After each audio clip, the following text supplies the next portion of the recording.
कोई गम सताए तो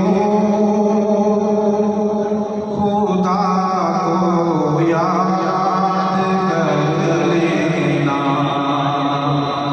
बुलंद आवाज़ से कहें सुभान अल्लाह। अगर मेरे साथ मिल के पढ़ेंगे इंशाअल्लाह महफिल का अंदाज़ा दोबारा होगा। जैसा का भाई उमर फारूक रजब साहब फरमा रहे थे कि मुश्किल वक्त में हर वक्त में जो है हर हालत में इंसान को अल्लाह रब्बुल इज़्ज़त को पुकारना चाहिए, अल्लाह ताला की तरफ रुजू करना चाहिए।